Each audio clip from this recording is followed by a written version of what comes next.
দর্শক, এই মুহূর্তে আমাদের সঙ্গে অতিথি হিসেবে স্টুডিওতে উপস্থিত আছেন বৈষম্য বিরোধী ছাত্র আন্দোলনের কেন্দ্রীয় সমন্বয়কারী ইসমাইল সম্রাট। কথা বলবো তার সাথে। ইসমাইল সম্রাট, আপনাকে স্বাগত আমাদের ডিবিসি স্টুডিওতে। কেমন আছেন? জি, ভালো আছি। এই যে দীর্ঘ একটা আন্দোলনের যাত্রা এবং সেই যাত্রা শেষে অবশেষে আপনারা আপনাদের কাঙ্ক্ষিত লক্ষ্যে পৌঁছানো এবং দাবি পূরণ হওয়া, সব মিলিয়ে এই যাত্রার অনুভূতি জানতে চাই।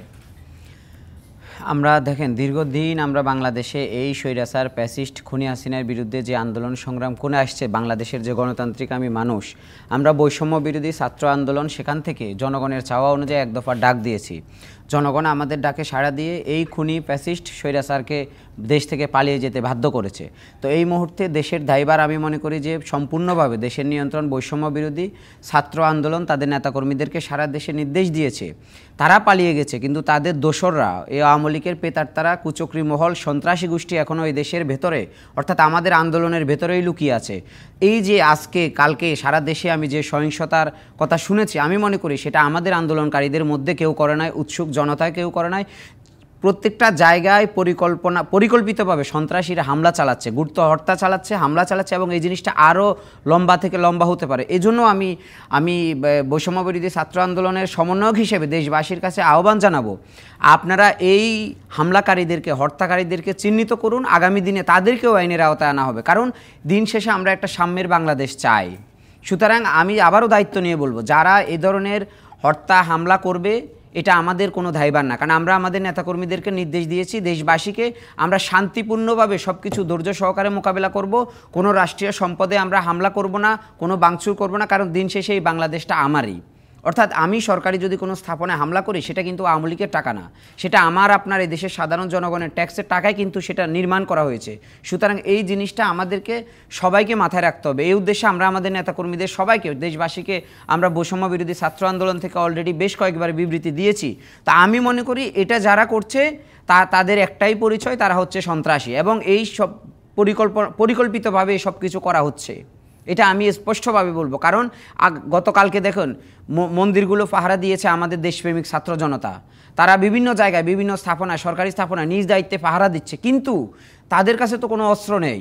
এই যে থানা লুট হয়ে যাবে, 13 জন পুলিশকে থানায় পিটিয়ে মেরা ফেলা হবে, এই ধরনের, আমি বলবো যারা আমাদের আন্দোলনের সাথে ছিল, আন্দোলনকারীও বলবো না, যারা সমর্থনও দিয়েছে, তারাও এই বিকৃত মস্তিষ্কের না যে হামলা চালিয়ে 13 জনকে পিটিয়ে মেরে ফেলবে। এটা সম্পূর্ণ সন্ত্রাসীদের কাজগুলো। সুতরাং এই সন্ত্রাসীরা এখনও বাংলাদেশে লুকিয়ে আছে। তাদের বিরুদ্ধে আমি বলবো দেশবাসীকে, আপনারা একটু সজাগ হন। আমাদের নির্দেশ হচ্ছে এই মুহূর্তে একটা সাম্যের বাংলাদেশ বিনির্মাণ করা।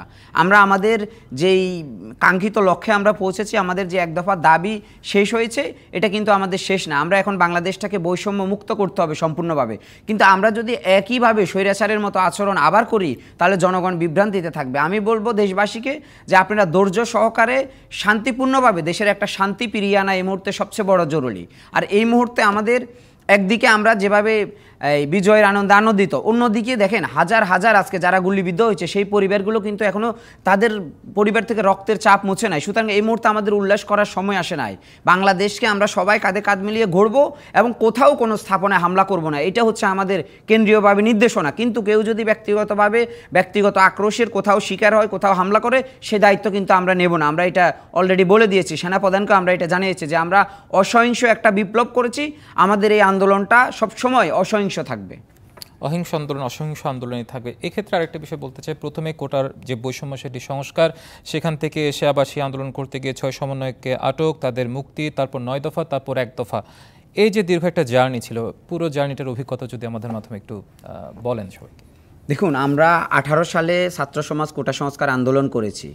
তো সেই সময় আমাদের দাবি ছিল কিন্তু সংস্কার করা, কিন্তু এই স্বৈরাচার সরকার তার একক সিদ্ধান্তে তিনি কোটাকে বাতিল করে দিয়েছে। আমাদের আন্দোলন কিন্তু সেটা ছিল না। তো সেখানে একটা ঝামেলা কিন্তু রয়ে গেছে 18 সালে, সেটা কিন্তু পরিপূর্ণভাবে শেষ হয় নাই। আর আমরা বলেছি প্রত্যেকটা চাকরিতে কোটা উঠিয়ে দেবে, কিন্তু তিনি কিন্তু প্রথম শ্রেণী এবং দ্বিতীয় শ্রেণীতে বাদ দিয়েছে। তো সেই জায়গার সূত্র ধরে আমি বলবো যে এই যে আন্দোলনটা ছিল, এটা সম্পূর্ণভাবে অসহিংস আন্দোলন, এবং রাষ্ট্র এবং সরকার যদি আন্তরিক হতো, তাহলে এই সমস্যাটা সমাধান করে ফেলা যেত। আমি আবারও বলি, আপনি দেখেন আমাদের আন্দোলন যখন শুরু হয়েছিল, তখন থেকে কিন্তু 13তম দিন পর্যন্ত শান্তিপূর্ণ একটা আন্দোলন ছিল, বিক্ষোভ ছিল প্রত্যেকটা ইউনিভার্সিটিতে। যখন ছাত্রলীগ হামলা করেছে, ওবায়দুল কাদের যখন নির্দেশ দিয়েছে যে এই রাজাকারের প্রতিবাদ ছাত্রলীগই দিবে, ক্যাম্পাসে ঢাকা বিশ্ববিদ্যালয়ে যখন নির্মমভাবে আমার সাধারণ শিক্ষার্থীদেরকে মেয়েদের গায়ে হাত দেওয়া হয়েছে, তখন কিন্তু সারা বাংলাদেশের ছাত্র সমাজ পুষে উঠেছে যে না, এই ধরনের সন্ত্রাসী কর্মকাণ্ড একটা স্বাধীন দেশের বিশ্ববিদ্যালয়ে চলতে পারে না। তো তারপরেও আমরা দেখেছি যে সরকার মানে দেওলিয়াপনা মানে যা তা আচরণ করেই যাচ্ছে শিক্ষার্থীদের সাথে। একবার বলছে রাজাকার, আরেকবার বলছে কোটা তো সংস্কার হয়ে গেছে, দাবি মেনেই নিচ্ছি। মানে তারা যে একটা রাষ্ট্রের দায়িত্ব আছে, তারা দায়িত্বশীল কোনো আচরণ করে নাই। তো সেই জায়গায় আমরা 9 দফা দাবি দিয়েছি, তারা চাইলে কিন্তু আমাদের 9 দফাও পূরণ করতে পারতো। আপনি দেখেন স্পষ্ট 9 দফার মধ্যে কোথাও ছিল না যে সরকারের পদত্যাগ, মানে এই বর্তমান সরকারের পদত্যাগ। কিন্তু সেটার এক পর্যায়ে গিয়ে আমরা বাধ্য হয়েছি, যখন পুলিশ নির্বিচারে গণহত্যা চালিয়েছে, মানে বৃষ্টির মতো গুলি করে যখন পাখির মতো আমার সাধারণ শিক্ষার্থীদেরকে, দেশের বিপ্লবী ছাত্র জনতাকে যখন হত্যা করছে, তখন আমরা আর 9 দফাতে নেই, আমরা তখন সরাসরি জনগণের চাওয়াতে 1 দফাতে এসেছি। তখন আমাদের 1 দফা আন্দোলনের মধ্যেও দেখেন এই পর্যন্ত আমি বলবো যে মানে সংবাদপত্র এবং সরকারি পক্ষ থেকে কি বলা হয়েছে সেটা না, আমি দায়িত্ব নিয়ে বলবো যে 1000-এর উপরে হত্যা করা হয়েছে গুলি করে, এবং অন্তত 5000 লোক সারা দেশে আজকে তারা পঙ্গুত্ব বরণ করেছে, কারো চোখ চলে গেছে, মানে গুলিবিদ্ধ হয়েছে, তারা সিরিয়াস ইনজুরি। তো এই দায়ভারটা কে নিবে?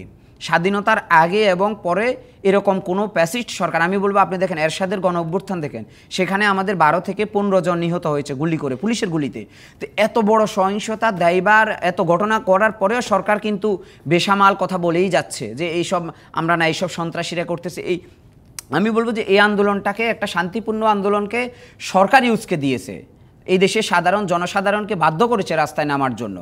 তো সেই জায়গায় আমি বলবো বাংলাদেশের এই পরিস্থিতি, আমরা ছাত্র সমাজ, আমি বলবো যে আমাদের বিজয়ের কিছু আসে নাই, আমরা স্বৈরাচার সরকারকে হটিয়েছি। কিন্তু ওই একটা কথা আছে যে স্বাধীনতা অর্জন করার চেয়ে রক্ষা করাটা বেশি। এখন এই দেশের যে স্বাধীনতা, সেটা আমরা রক্ষা করতে হবে। আমি দায়িত্ব নিয়ে বলছি যে এই স্বৈরাচারের দোসররা, যারা হত্যাকারী, যারা সন্ত্রাসী, তারা কিন্তু এখন ওই দেশে আছে, তারা পালিয়ে যায় না। এই যে থানা থেকে যে অস্ত্রগুলো লুট হয়েছে, তারা কে লুট করেছে? সন্ত্রাসীরা লুট করেছে। তো সেই অস্ত্রগুলো দিয়ে যদি কোথাও অনাকাঙ্ক্ষিত কোনো ঘটনা ঘটে, সেটা দায়ভার তো আমরা বৈষম্য বিরোধী ছাত্র আন্দোলন নেব না। আমরা দেশবাসীর কাছে স্পষ্ট করেছি যে আমরা একটা শান্তিপূর্ণ বিপ্লব করেছি, আমাদের বিপ্লবটা শান্তিপূর্ণ ছিল, কিন্তু সরকারের আচরণ থেকে তিনি পাখির মতো গুলি করে আমাদেরকে হত্যা করা হয়েছে। তো এই জায়গায় এক্ষেত্রে একটু বলতে যে আপনারা বলেন স্বাধীনতা অর্জন, সেই স্বাধীনতা রক্ষা করা কঠিন, সেই রক্ষার ক্ষেত্রে অর্জনের প্রতিফলন কতটুকু ঘটবে বলে মনে করছেন? আর আমাদের মাধ্যমে দেশবাসীর প্রতি আপনার কিছু বলার আছে কিনা? আমি দেশবাসীকে শুধু একটা কথাই বলবো, আমি কালকে রাতও এই বলেছি দেশবাসীকে আমার এই পেজ দ্য পিপলের লাইভে, সেখানে আমি বলেছি যে কোনো সংখ্যা, আমাদের 1 নম্বর দাবি, বাংলাদেশের কোনো সংখ্যালঘুর কোনো স্থাপনায়, কোনো বাড়িঘরে কোনো হামলা করা যাবে না, এটা হচ্ছে 1 নম্বর। 2 নম্বর হচ্ছে সে যত বড় অপরাধী হোক, আইন নিজের হাতে তুলে নেওয়া যাবে না। দেশের প্রচলিত আইনে প্রত্যেকটা অপরাধীর বিচার হবে, এটা রাষ্ট্রপতি এবং সেনাপ্রধান আমাদের কাছে তারা কমিটমেন্ট দিয়েছে যে তারা বিচার করবে। তা আমরাও বলতে চাই যে আমরা রাষ্ট্রের প্রচলিত আইনে বিচার আমরা নিশ্চিত হবে। আমাদের যে সরকার আজকে গঠন হবে, অন্তর্বর্তীকালীন সরকার অথবা কালকে হোক, আমরা সেই সরকারের প্রথম দাবি হচ্ছে অপরাধীদেরকে চিহ্নিত করে বিচার করা, যাতে করে দেশে একটা শান্তি ফিরে আসে এবং জনসাধারণ যাতে করে একটা আশ্বাস পায়। মানে ওই সরকারের প্রথম কাজ হচ্ছে দৃশ্যমান কিছু দেখানো। প্রত্যেকটা থানায় যারা হত্যা করেছে সেই পুলিশদেরকে বরখাস্ত করে আইনের আওতায় এনে তিনি দৃশ্যমান কিছু দেখাতে হবে।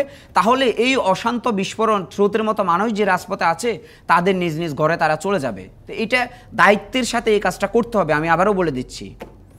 অসংখ্য ধন্যবাদ ইসলাম সম্রাট আমাদের স্টুডিওতে এসে আমাদেরকে সময় দেওয়ার জন্য, সেই সাথে আপনাদের অনুভূতি, অভিজ্ঞতা এবং আপনাদের বক্তব্যগুলো তুলে ধরার জন্য। জি ধন্যবাদ।